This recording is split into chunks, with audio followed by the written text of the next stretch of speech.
आगोश सदफ जिसके नसीबों में नहीं है,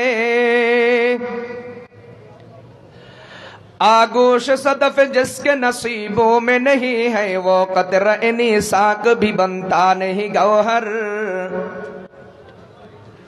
वो कतरनी साक भी बनता नहीं गौहर।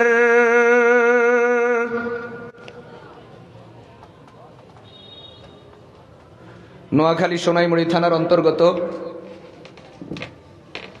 কালুয়াইল জামিয়া মাদানিয়া মাদ্রাসা ও নুরানি ট্রেনিং সেন্টারের উদ্যোগে আজকে 15 ডিসেম্বর শুক্রবার 2023 17তম বার্ষিক ওয়াজ ও দোয়ার মাহফিলে উপস্থিত মুআজ্জাজ মুকাররম হযরতে উলামায়ে কেরাম, মুরব্বিয়ানে ইজাম, যুবক ভাই ও বন্ধুগণ, পর্দার আড়ালে অপেক্ষমান অত্যন্ত শ্রদ্ধেয়া সম্মানিতা মা ও বোনেরা, মহান রব্বুল আলামিনের দরবারে শুকরিয়া আদায় করছি, যিনি মেহেরবানি করে আমাকে আপনাদের সামনে হাজির হওয়ার তৌফিক দান করেছেন। শুকরিয়া আদায় করছি আলহামদুলিল্লাহ। আমার জীবনের প্রথম শিক্ষাটাও নুরানি শিক্ষা। নুরানি মাদ্রাসার বরকতে, নুরানি শিক্ষার বরকতে আমার কোরআনে কারীম যতটুকু সহিহ হয়েছে, আল্লাহ যতটুকু কোরআনে কারীম বিশুদ্ধ তেলাওয়াতের তৌফিক দিয়েছেন, যতটুকু তেলাওয়াত জানি, এটা একমাত্র নুরানি শিক্ষার বরকত। আমি জীবনে কোথাও কোনো কারি সাহেব যারা হোসনে সাউতের সাথে চমৎকার মাশক কোরআন করেন, কেরাতের উপর মেহনত করেন, আমার জীবনে কখনো ওইরকম কারি সাহেবদের সোহবতে যাওয়ার, তাদের থেকে শেখার, মাশক করার সুযোগ হয় নাই, আমি পারি নাই। যতটুকু কোরআনের তেলাওয়াতের সৌন্দর্য এবং যতটুকু সেহাত, এটা একমাত্র নুরানি পদ্ধতির অবদান। নুরানি মাদ্রাসায়, নুরানি মক্তবে, নুরানি বিভাগের ওস্তাদের কাছে 3 বছরে যতটুকু পড়েছি, শিখেছি, এটাই এখন সারা জীবনে আছে। এরপরে তো অনেক কিতাব পড়েছি, নহু পড়েছি, সরফ পড়েছি, ফিকহ পড়েছি, তাফসীর পড়েছি, আদব পড়েছি, ফিকহ পড়েছি, হাদিসের কিতাব পড়েছি, পরবর্তীতে দাওরার পরে তাখাসসুস পড়েছি, অনেক কিছু করেছি। কিন্তু কোরআনের শিক্ষার সৌন্দর্য এবং বিশুদ্ধতা যতটুকু, এটা একমাত্র নুরানি এই পদ্ধতির অবদান। মেরে দোস্ত, আমি এক ইউনুস না। এই বাংলাদেশে আমার বিশ্বাস, আমার ধারণা, আজকে এই বাংলাদেশে যেখানেই দেখবেন মুসলমান বিশুদ্ধ কোরআন তেলাওয়াত করে, টুপিওয়ালা হোক, টুপি ছাড়া হোক, পাগড়িওয়ালা হোক, পাগড়ি ছাড়া হোক, দাড়িওয়ালা হোক, দাড়ি ছাড়া হোক, যেখানেই দেখবেন বাংলাদেশের মুসলমান বিশুদ্ধ কোরআন তেলাওয়াত করে, এটার পিছনের বুনিয়াদি অবদান এই নুরানি পদ্ধতির শিক্ষা। আর ওই মহা কারিগর, মহা আবিষ্কারকের নাম শেখুল কোরআন, শেখুল কুররা, খাদিমুল কোরআন, হযরত মাওলানা কারি বেলায়েত হুসাইন রাহিমাহুল্লাহ। আমাদের খুব কাছের চাঁদপুরের শাহরাস্তির সন্তান। আল্লাহ তৌফিক দিয়েছেন, গত বছর হযরতের বাড়ির সামনে যে ট্রেনিং সেন্টার এবং মাদ্রাসা, ওখানে আল্লাহ যাওয়ার তৌফিক দিয়েছেন। কিছু কথা বলার, আলোচনা করার, মুযাকারা করারও আল্লাহ সুযোগ দিয়েছেন। আমার কাছে ভাবতেই অবাক লাগে, হযরত রহমতুল্লাহ আলাইহির জিন্দেগীর অনেক কিছু বিশ্বনবী জনাবে মুহাম্মদুর রাসূলুল্লাহ সাল্লাল্লাহু আলাইহি ওয়াসাল্লামের জিন্দেগীর সাথে অক্ষরে অক্ষরে মিলে যায়। কারণ জনাবে মুহাম্মদুর রাসূলুল্লাহ সাল্লাল্লাহু আলাইহি ওয়াসাল্লাম তো সেই মহামানব, যার মাধ্যমে রব্বুল আলামিন এই বিশ্বে কোরআন দান করেছেন। এই পৃথিবীতে কোরআন এসেছে জনাবে মুহাম্মদুর রাসূলুল্লাহ সাল্লাল্লাহু আলাইহি ওয়াসাল্লামের মাধ্যমে। আর আমাদের বাংলার জমিনে বিশুদ্ধ কোরআন তেলাওয়াতের এই মেহনত এবং এই সিলসিলা জারি হয়েছে হযরত মাওলানা কারি বেলায়েত হুসাইন রাহিমাহুল্লাহু তাআলার মাধ্যমে। দুইজনের জিন্দেগীর সাথে অনেক কিছু মিল। আমাদের নবীজি সাল্লাল্লাহু আলাইহি ওয়াসাল্লাম জন্মের আগে আব্বাকে হারাইছেন, জন্মের পরে আম্মাকে হারাইছেন। আব্বা আম্মার মায়া মোহাব্বত ভালোবাসা স্নেহ মমতা ছাড়াই আল্লাহর কুদরতে আমার নবীজি সাল্লাল্লাহু আলাইহি ওয়াসাল্লাম বেড়ে উঠেছেন। হযরত মাওলানা কারি বেলায়েত হুসাইন রাহিমাহুল্লাহর জিন্দেগিটাও কাকতালীয়ভাবে বিশ্বনবী মুহাম্মদুর রাসূলুল্লাহ সাল্লাল্লাহু আলাইহি ওয়াসাল্লামের সাথে মিলে যায়। 3 বছরে একজনকে হারান, 6 বছরে আরেকজনকে হারান। 3 বছর আর 6 বছর বয়সের মাথায় হযরত মাওলানা কারি বেলায়েত হুসাইন রাহিমাহুল্লাহ আব্বা আম্মা দুইজনকে হারাইয়া সরাসরি জনাবে মুহাম্মদুর রাসূলুল্লাহ সাল্লাল্লাহু আলাইহি ওয়াসাল্লামের মতো আল্লাহ পাকের কুদরতি ইশারায় যেন লালিত পালিত হয়েছেন। এবং যিনি খাদেমে কোরআন ছিলেন, শেখুল কোরআন ছিলেন, আল্লাহ তার ইন্তেকালটাও ঠিক কোরআন নাজিলের মাসে রমজান মাসে রব্বুল আলামিন কবুল করেছেন। যেই মাসে কোরআন নাজিল হয়, কোরআন নাজিলের মাস, আল্লাহ ঠিক ওই মাসে শেখুল কোরআন রহমতুল্লাহ আলাইকে হযরত কারি বেলায়েত হুসাইন রাহিমাহুল্লাহ তাআলাকে রব্বুল আলামিন দুনিয়া থেকে তার দিদারের জন্য কবুল করেছেন। আজকে পৃথিবীর আনাচে কানাচে যেখানেই দেখবেন, বাংলাদেশের আনাচে কানাচে যেখানেই দেখবেন বিশুদ্ধ কোরআন তেলাওয়াতের মেহনত চলছে, বিশুদ্ধ কোরআন তেলাওয়াত মুসলমান করতে জানে, বিশুদ্ধ কোরআন তেলাওয়াতের শিক্ষা চলছে, তার পিছনে অবদান হযরত কারি বেলায়েত হুসাইন রাহিমাহুল্লাহর। 1980 সালে আমির শরীয়ত হযরত মাওলানা মুহাম্মদুল্লাহ হাফিজি হুজুর রাহমাতুল্লাহ আলাইহির ইশারায়, তার নির্দেশে, তার পরামর্শে সর্বপ্রথম এই পদ্ধতি আবিষ্কার করেছেন। আলহামদুলিল্লাহ, এটা এখন সারা দুনিয়াতে ছড়ায়া পড়ছে। মুসলমান ভাইরা আমার, এই জায়গাতে হযরতের জিন্দেগিটা মনে হয় যেন হযরত মূসা আলাইহিস সালাতু ওয়াস সালামের জিন্দেগির সাথে মিলে যায়। হযরত মাওলানা আরিফে রুমি রহমতুল্লাহ আলাইহি উনার কিতাবে লিখেছেন, উনি উনার মতো করে লিখেছেন, মূসা আলাইহিস সালাতু ওয়াস সালাম তো বকরি চড়াইছেন। আর বুখারী শরীফের হাদিসে আছে, আল্লাহ পৃথিবীতে যতজনকে নবী বানাইছেন প্রত্যেককেই আল্লাহ রাব্বুল আলামিন জীবনের কোনো না কোনো সময়ে বকরি চড়ানোর কাজটা করাইছেন।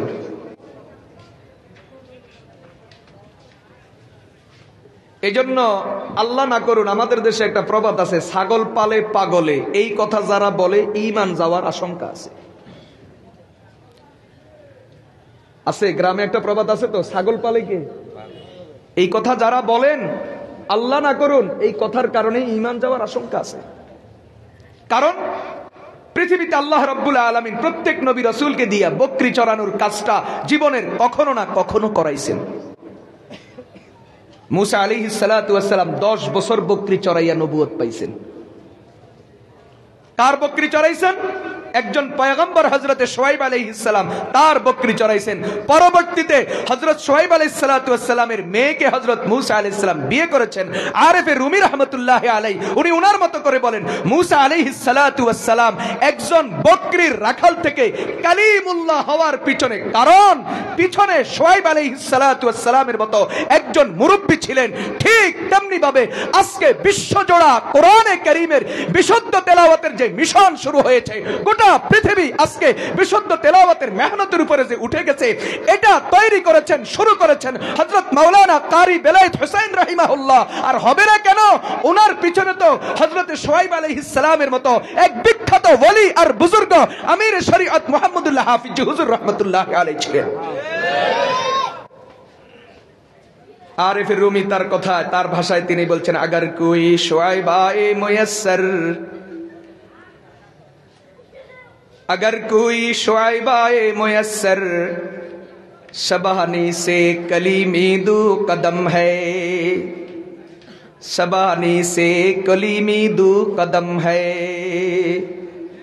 মুসলমান ভাইয়েরা, বন্ধুরা আমার, পৃথিবীর কোন মানুষের ভাগ্যে যদি হযরত শুআয়ব আলাইহিস সালাতু ওয়াস সালামের মতো যদি মুরব্বি মিলে যায়, শুআয়ব আলাইহিস সালামের মতো যদি কোনো ওস্তাদ পাওয়া যায়, শুআয়ব আলাইহিস সালামের মতো যদি কোনো রাহনুমা পাওয়া যায়, তো বকরির রাখাল থেকে কালিমুল্লাহ হওয়া, পয়গম্বর হওয়া মাত্র 2 কদমের ব্যাপার।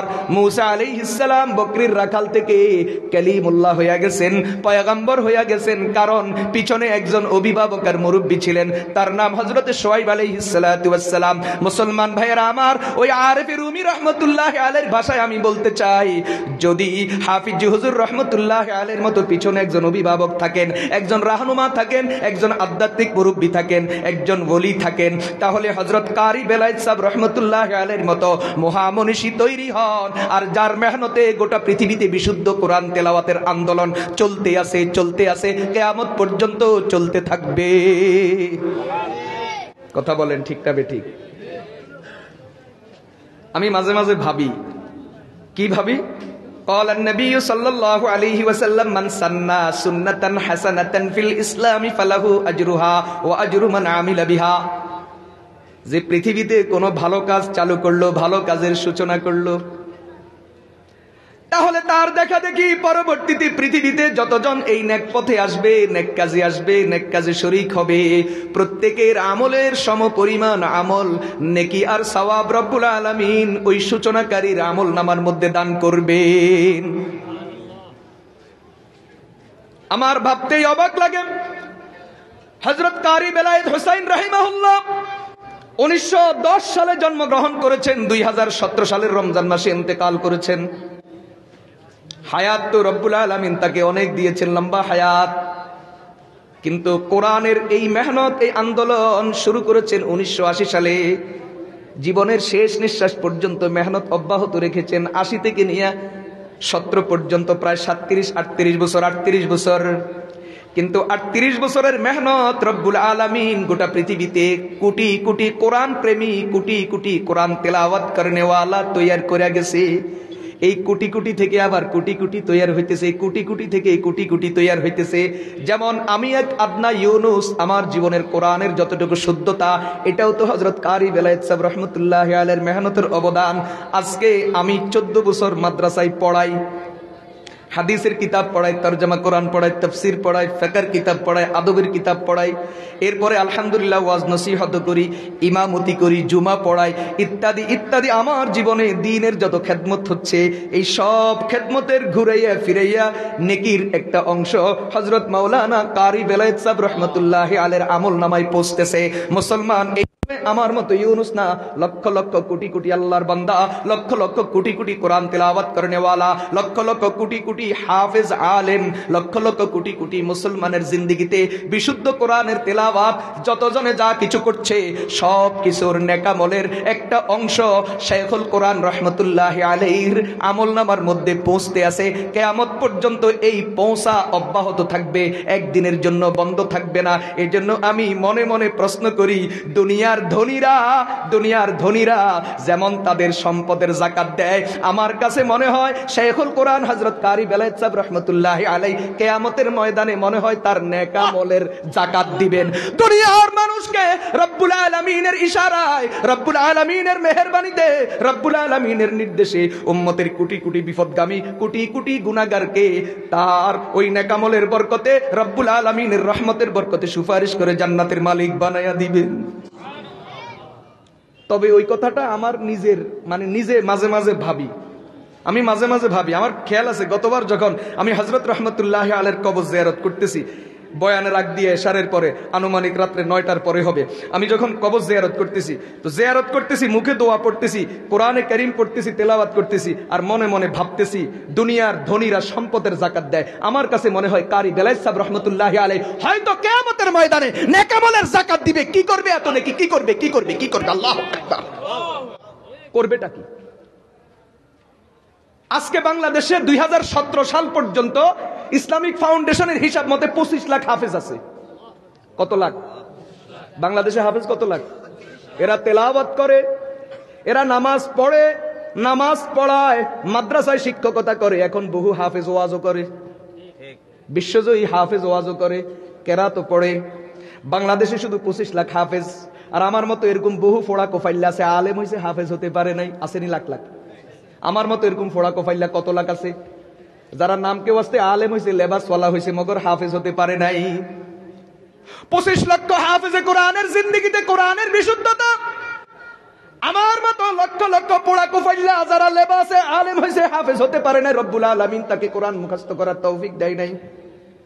তবে অন্তত মোটামুটি কোরআন তো বিশুদ্ধ তেলাওয়াত কিছুটা জানে। এই দেশে প্রায় 50,000-এর উপরে কওমি এবং আলিয়া মাদ্রাসা আছে।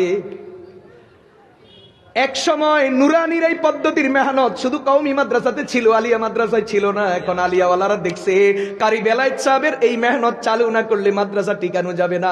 আলহামদুলিল্লাহ, এখন আলিয়া মাদ্রাসাগুলিও স্বতন্ত্রভাবে নিজেদের উদ্যোগে, প্রাতিষ্ঠানিক উদ্যোগে নুরানি মেহনত চালু করছে। তার মানে বাংলাদেশে দাওরাই হাদিস মাদ্রাসা কম হতে পারে, মেশকাতওয়ালা মাদ্রাসা কম হতে পারে, কামেল পর্যন্ত মাদ্রাসা কম হতে পারে, সরেবেকা পর্যন্ত মাদ্রাসা কম হতে পারে, আলেম পর্যন্ত মাদ্রাসা কম হতে পারে, দাখিল পর্যন্ত মাদ্রাসা কম হতে পারে, কিন্তু নুরানি মাদ্রাসা কম না। কমপক্ষে 50,000 নুরানি মাদ্রাসা বাংলাদেশে আছে। এই যত মাদ্রাসায় আলিফ বা তা শিক্ষা দেওয়া হয়, ক্বাল আল্লাহ ক্বাল রাসূল শিক্ষা দেওয়া হয়, 40টা হাদিস শিক্ষা দেওয়া হয়, ওযুর মাসালা, নামাজের মাসালা, গোসলের মাসালা শিক্ষা দেওয়া হয়, প্রয়োজনীয় বাংলা, অঙ্ক, ইংরেজি শিক্ষা দেওয়া হয়, এবং পুরা কোরআনে কারীম শুরু থেকে শেষ পর্যন্ত বিশুদ্ধ তেলাওয়াত শিক্ষা দেওয়া হয়। এরকম কোটি কোটি কোটি কোটি বান্দা এই বাংলাদেশে তৈরি হইতেছে যেই মেহনতের হুসিলায়। এজন্য আমি বলি, দুনিয়ার ধনীরা সম্পদের যাকাত দেয়। আমার কাছে মনে হয় এটা কোরআন হাদিসের কথা না, হযরতের প্রতি আমার ভক্তির থেকে কথা।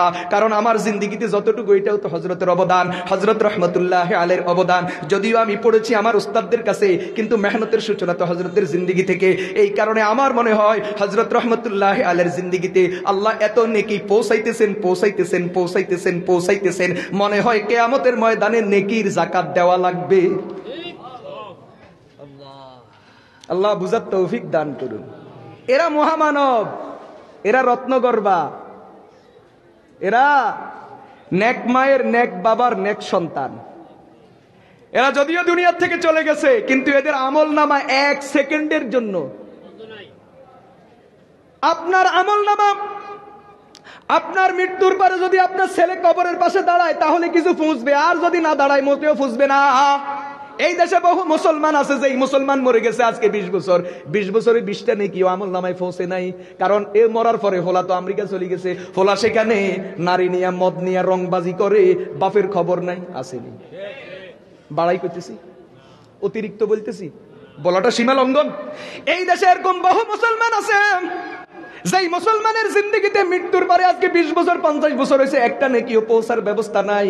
এই দেশে এরকম মুসলমান আছে যেই মুসলমানের মৃত্যুর পরে তার আমল নামার মধ্যে সপ্তাহে 1 দিন 2 দিন পৌঁছে। এমন মুসলমান আছে যেই মুসলমানের জিন্দেগি, যেই মুসলমানের আমল নামার মধ্যে তার মৃত্যুর পরে মাসে 1-2 বার নেকি পৌঁছে, বছরে 1-2 বার পৌঁছে, সপ্তাহে 1-2 বার পৌঁছে। আবার এরকম ভাগ্যবান মুসলমানও আছে যেই মুসলমানের মৃত্যুর পরে তার আমল নামার মধ্যে সদকায়ে জারিয়া নেকি দৈনিক 1-2 বার পৌঁছে। কিন্তু হযরত কারি বেলায়েত সাহেব রহমতুল্লাহ আলাইহি এমন এক মহামানব, এমন এক মহাপুরুষ, যেই লোকটা ইন্তেকালের পরে তার ফেরেশতারা আমল নামা 1 সেকেন্ডের জন্য বন্ধ করার সুযোগ পায় না, বরং প্রতি সেকেন্ডে কোটি কোটি নেকি তার আমল নামার মধ্যে জমা হতেই আছে। কোরআনের বরকত। কিসের বরকত? আল্লাহ তৌফিক দান করুন। আমার কেমন যে লাগে, কি করব এই আল্লাহর বান্দার নেকি দি করবে কি? মুসলমান ভাইরা আমার, এজন্য কোরআনী শিক্ষার সাথে যারা জড়াবে, কোরআনী শিক্ষা যারা গ্রহণ করবে, কোরআন যারা মানবে, কোরআন যারা পড়বে, কোরআন যারা তেলাওয়াত করবে, এরা সবাই আল্লাহর কাছে দামি হইয়া যাবে।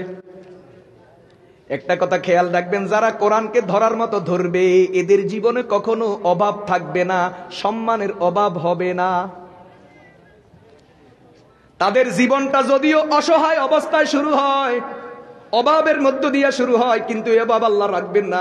কোরআনকে ধরার বরকতে জিন্দিগির অভাব দূর করে দিবেন, জিন্দিগিকে রব্বুল আলামিন বরকতময় করে দিবেন, এবং তাদের জিন্দিগিকে রব্বুল আলামিন সম্মানিত করে দিবেন। মৃত্যুর পরেও যুগ যুগ পর্যন্ত মানুষ তাদের নামটা স্মরণ করতে থাকবে।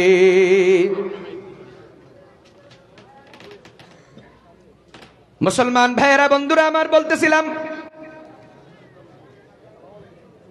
কথা মনে আসছে এজন্য বলে ফেলি। হযরতে নাফে রহমতুল্লাহ আলাইহি আব্দুল্লাহ ইবনে ওমর রাদিয়াল্লাহু তাআলা আনহুমার একজন নামওয়ার শাগির্দ ছিলেন হযরতে নাফে রহমতুল্লাহ আলাইহি, যিনি বিখ্যাত ইমাম মালিক রহমতুল্লাহ আলাইহির উস্তাদ ছিলেন। মদিনায়ে মুনাওয়ারার জান্নাতুল বাকির মধ্যে যার কবর পাওয়া যায়। ঘটনাটা বলার আগে একটা হাদিস বলি। নবীজি সাল্লাল্লাহু আলাইহি ওয়াসাল্লাম বলছেন, যেই মুসলমান কোরআন তেলাওয়াত করে, যে মুসলমান কোরআন তেলাওয়াত করে তার উদাহরণ হলো কমলা লেবুর মতো, যেই কমলা লেবুর মধ্যে স্বাদও আছে, গ্রানও আছে। খেয়াল করি বুঝিয়ে নবীজির হাদিস, তিরমিজির বর্ণনা। নবীজি সাল্লাল্লাহু আলাইহি ওয়াসাল্লাম বলেন, মাসালুল মুমিনিল্লাযী ইয়াকরাউল কুরআন কামাসালিল উতরুজ্জা তা'মুহা তাইয়িবুন ওয়া রিহুহা তাইয়িবুন। নবীজি বলেন, যেই মুসলমান কোরআন তেলাওয়াত করে তার উদাহরণ হলো কমলা লেবু, যার মধ্যে স্বাদও আছে, গ্রানও আছে। মুসলমান ভাইয়েরা আমার, নবীজি বলছেন কোরআনওয়ালার উদাহরণ হলো গ্রানওয়ালা ফলের মতো। এটা শুধুমাত্র দৃষ্টান্ত আর উদাহরণ নয়, রব্বুল আলামিন বহু কোরআনওয়ালার জিন্দেগিতে এটা প্রমাণ করাইয়া দেখাইয়া দিছেন। মুসলমান ভাইরা আমার, হযরত নাফে রহমতুল্লাহ আলাইহির জিন্দেগিতে আছে, যখন উনাকে দাফন করা হলো বহুদিন পর্যন্ত, মাসকে মাস পর্যন্ত উনার কবরের থেকে শুধু মেশকে আম্বরের গ্রান বাইর হতে থাকে, বাইর হতে থাকে। তার মানে ওই যে নবীজি বলছেন কোরআনওয়ালা উদাহরণ হলো ওই ফলের মতো, যেই ফলের গ্রানও আছে, স্বাদও আছে। তার মানে রব্বুল আলামিন এটা প্রমাণ করে পৃথিবীর মানুষকে দেখাইয়া দিয়েছেন কোরআনের বরকতে। মুসলমান ভাইয়েরা আমার, আরেকটা কথা বলি হযরতে নাফে রহমতুল্লাহ আলাইহির ব্যাপারে। হযরতে নাফে রহমতুল্লাহ আলাইহি ওনার জীবনের শেষ দিকে এমন অবস্থা ছিল, তিনি যখন কথা বলার জন্য যখন মুখ খুলতেন তো তার মুখ থেকে শুধু গ্রান বাইর হতো, গ্রান। আমাদের সমাজে এরকম বহু মানুষ আছে, কথা বলার জন্য মুখ খুললে দুর্গন্ধ বাইর হয়। দুর্গন্ধের কারণে মানুষ কষ্ট পায়, এই জন্য কেউ তার সামনে দাঁড়ায় না, সাইডে দাঁড়ায়, অথবা কথা বলার দরকার হইলেও মুখের সামনে রুমাল ধরে কথা বলেন, ঠিকটা বেঠিক। কিন্তু হযরতে নাফে রহমতুল্লাহ আলাইহি যখনই কথা বলার জন্য মুখ খুলতেন, অনবরত মুখ থেকে মেশকে আম্বরের মতো গ্রান বাইর হতে থাকতো। ওনাকে জিজ্ঞাসা করে হলো, কারণ কি? আপনার মুখের থেকে এমন কেন সুগন্ধ বাইর হয়? আপনি কোন পারফিউম ব্যবহার করেন? মুখের ভিতরে কোনটা ব্যবহার করেন? হযরত নাফে রহমতুল্লাহ আলাইহি জবাব দিলেন, কিচ্ছু না, আমি কোনো কিছুই ব্যবহার করি না। ঘটনা হলো, আমি একদিন রাতের বেলায় কোরআনে কারীম তেলাওয়াত করতে করতে আমার ঘুম এসে গেছে। ঘুমের ভিতরে আমি দেখি জনাবে মুহাম্মদুর রাসূলুল্লাহ সাল্লাল্লাহু আলাইহি ওয়াসাল্লামকে। হাদিস শরীফের মধ্যে আছে, আল্লাহর যেই বান্দা নবীজিকে স্বপ্ন দেখবে সে সত্যিই স্বপ্ন দেখেছে, এটা কখনো মিথ্যা হতে পারে না। কারণ আল্লাহ শয়তানকে দুনিয়ার সব কিছুর আকৃতি নকল করার সুযোগ দিয়ে দিছে, শক্তি দিয়ে দিছে, কিন্তু আমার নবীজির আকৃতি নকল কইরা নবীর কোন উম্মতকে ধোঁকা দিবে রব্বুল আলামিন শয়তানকে এই সুযোগ দেন নাই। এজন্য আমার নবী বলেন, মান রাআনি ফাকাদ রাআনি ফা ইন্না শাইতানা লা ইয়াতামাসসালু বি। আমার যেই উম্মত আমার মৃত্যুর পরে আমাকে স্বপ্ন দেখলো সে সত্যি আমাকে দেখলো, কেননা শয়তান আমার সূরত নকল করতে পারে না। আল্লাহ শয়তানকে সব শক্তি দিয়েছে, কিন্তু আমার সূরত নকল করার শক্তি আল্লাহ তাকে দেন নাই। হযরতে নাফে রহমতুল্লাহ আলাইহি বলেন, নবীজি সাল্লাল্লাহু আলাইহি ওয়াসাল্লাম আমার কাছে আসছেন, আমি কোরআন তেলাওয়াত করতে করতে ঘুমায়া গেছি, নবীজি আমার কাছে আসছেন। আয়েশা নবীজি আমাকে বলেন, নাফে তোমার মুখ খোলো। আমি মুখ খুললাম, নবীজি সাল্লাল্লাহু আলাইহি ওয়াসাল্লাম আমার মুখের মধ্যে একটু থুতু দিয়া দিছে। বাস এরপর থেকে, ঘুম থেকে উঠার পর থেকে আমার মুখ থেকে শুধুমাত্র মেশকে আম্বর গ্রান বাইর হইতেই আছে, হইতেই আছে। আল্লাহু আকবার। কোরআনের বরকত। কিসের বরকত বলেন? এজন্য হাদিস শরীফের মধ্যে আছে, মানুষের জীবনে বরকত আসে 15টা কারণে। যার জীবনে 15টা আমল আছে আল্লাহ তার জীবনকে বরকতময় করে দিবেন। 15টা আমল যদি কারো জিন্দেগিতে পুরাপুরি থাকে তো তার জিন্দেগি পুরাপুরি বরকতময় হয়ে যায়। যার জিন্দেগিতে 15টা আমল যত বেশি থাকবে জিন্দেগি তত বরকতময়। যার জিন্দেগিতে 15টা আমলের মধ্যে যত কমতি হবে তার জিন্দেগিতে তত বরকতের অভাব দেখা দিবে। মুসলমান ভাইরা আমার, 15টা আমলের একটা আমলের নাম হলো বিশুদ্ধ কোরআন তেলাওয়াত। যার জিন্দেগিতে কোরআনের তেলাওয়াত যত বেশি হবে তার জিন্দেগি তত বরকতময় হবে। কোরআনে কারীম তো এমন এক বরকতওয়ালা কিতাব, যেই কিতাবের তেলাওয়াত করা ইবাদত, যেই কিতাবের তেলাওয়াত শোনাও ইবাদত। সুবহানাল্লাহ বলেন। যেই কিতাবের তেলাওয়াত করা ইবাদত, যেই কিতাবের তেলাওয়াত শোনাও ইবাদত। মুসলমান ভাইয়েরা আমার, এই প্রসঙ্গে একটা বর্ণনা আপনাদেরকে শোনাই। হযরতে আলী রাদিয়াল্লাহু তাআলা আনহু, ওনার থেকে একটা বর্ণনা আছে আল মুস্তাতরাফ ফি কুল্লি ফান্নিন মুস্তাজরাফ এই কিতাবে, এবং তাফসীরের রুহুল বয়ানের মধ্যেও আছে। হযরতে আলী রাদিয়াল্লাহু তাআলা আনহু বলেন, কোরআনে কারীম এমন এক কিতাব, যেই কিতাব যদি কেউ নামাজের বাহিরে বিনা ওযুতে এক হরফ তেলাওয়াত করে তো রব্বুল আলামিন তাকে কমপক্ষে 10টা নেকি দান করেন। কেউ যদি ওযুর সাথে তেলাওয়াত করে তো আল্লাহ তাকে 25টা নেকি দান করেন। কেউ যদি নামাজের মধ্যে দাঁড়ায়া দাঁড়ায়া কোরআন তেলাওয়াত করে এক হরফে আল্লাহ তাকে 100 নেকি দান করেন। কেউ যদি নামাজের মধ্যে বসে বসে কোরআন তেলাওয়াত করে এক হরফে আল্লাহ তাকে 50 নেকি দান করেন। হযরত আলীকে প্রশ্ন করা হলো, ও নবীর সাহাবী, এটা তো যে তেলাওয়াত করলো তার সওয়াব, বলেন তো যে তেলাওয়াত শুনবে তার সওয়াব কত? হযরত আলী জবাব দিলেন, তেলাওয়াতকারীর যেমন সওয়াব, তেলাওয়াত শুননে ওয়ালার শ্রবণকারীর ঠিক ওই পরিমাণ সওয়াব, কোনো বেশ কম নাই। কোরআন তো এমন এক কিতাব, যেই কিতাবের তেলাওয়াত করা সওয়াব, যেই কিতাবের তেলাওয়াত করা ইবাদত, যেই কিতাবের তেলাওয়াত শোনা ইবাদত, যেই কিতাব শিক্ষা দেওয়া ইবাদত, যেই কিতাব শিক্ষা নেওয়া ইবাদত, যেই কিতাবের শব্দ পড়া ইবাদত, যেই কিতাবের অর্থ পড়া ইবাদত, যেই কিতাবের তরজমা পড়া ইবাদত, ওই কিতাবের তাফসির বুঝা ইবাদত, ওই কিতাবের তাফসির শোনা ইবাদত, ওই কিতাবের আলোচনা করা ইবাদত, ওই কিতাবের আলোচনা শোনা ইবাদত, এবং ওই কিতাব নিয়ে কিছুক্ষণ ফিকির করা ইবাদত, ওই কিতাব নিয়ে গবেষণা করা ইবাদত, এবং ওই কিতাব অনুযায়ী আমল করা সর্বশ্রেষ্ঠ ইবাদত। আল্লাহু আকবার। কথা বুঝতেছেন নি? কোরআনে কারীম এত দামি। মুসলমান ভাইয়েরা, বন্ধুরা আমার, আল্লাহ রাব্বুল আলামিন কোরআনে কারীমকে এমন এক দামি কিতাব বানাইছেন, এই কোরআন যেখানে লাগছে সেখানে দাম বেড়ে গেছে। কোরআনে কারীম মক্কায় নাজিল হয়েছে, এই জন্য মক্কা পৃথিবীর সবচেয়ে দামি জমিন, যেখানে নামাজ পড়লে 1 রাকাতে 1 লক্ষ রাকাতের সওয়াব। কোরআনে কারীম নাজিল হয়েছে 10 বছর মদিনায় মুনাওয়ারাতে, যেখানে 1 রাকাত নামাজ পড়লে 50,000 রাকাতের সওয়াব। মুসলমান ভাইরা আমার, কোরআনে কারীম যেই ভাষায় নাজিল হয়েছে ওই ভাষা পৃথিবীর শ্রেষ্ঠ ভাষা। কোরআনে কারীম যেই নবীর উপরে নাজিল হয়েছে তিনি সর্বশ্রেষ্ঠ নবী। কোরআনে কারীম যেই মাসে নাজিল হয়েছে ওইটা সর্বশ্রেষ্ঠ মাস। কোরআনে কারীম যেই রাতে নাজিল হয়েছে ওইটা সর্বশ্রেষ্ঠ রাত। কোরআনে কারীম যেই উম্মতের জন্য নাজিল হয়েছে ওই উম্মত সর্বশ্রেষ্ঠ উম্মত। কোরআনে কারীম যারা তেলাওয়াত করবে, শিখবে, বুঝবে, আমল করবে, তারাও আল্লাহর কাছে সেরা হয়ে যাবে।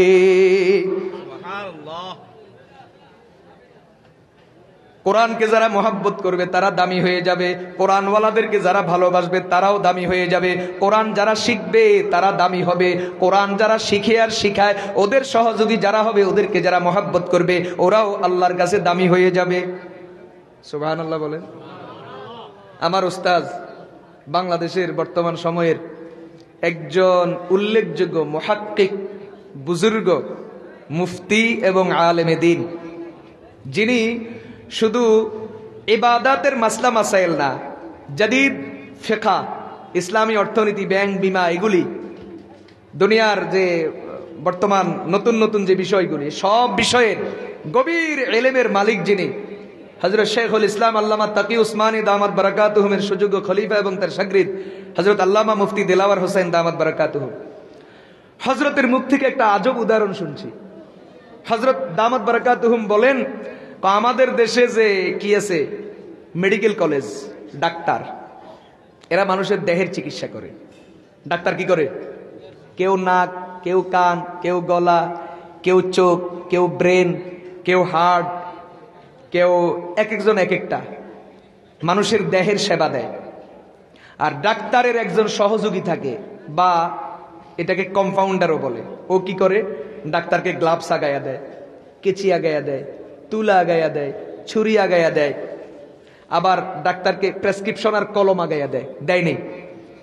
তো হযরত বলেন, ডাক্তার হলো সরাসরি দেহের চিকিৎসক, আর ডাক্তারের সহযোগী যে অ্যাসিস্ট্যান্ট, যে কম্পাউন্ডার, যে এ হলো ডাক্তারের সহযোগী।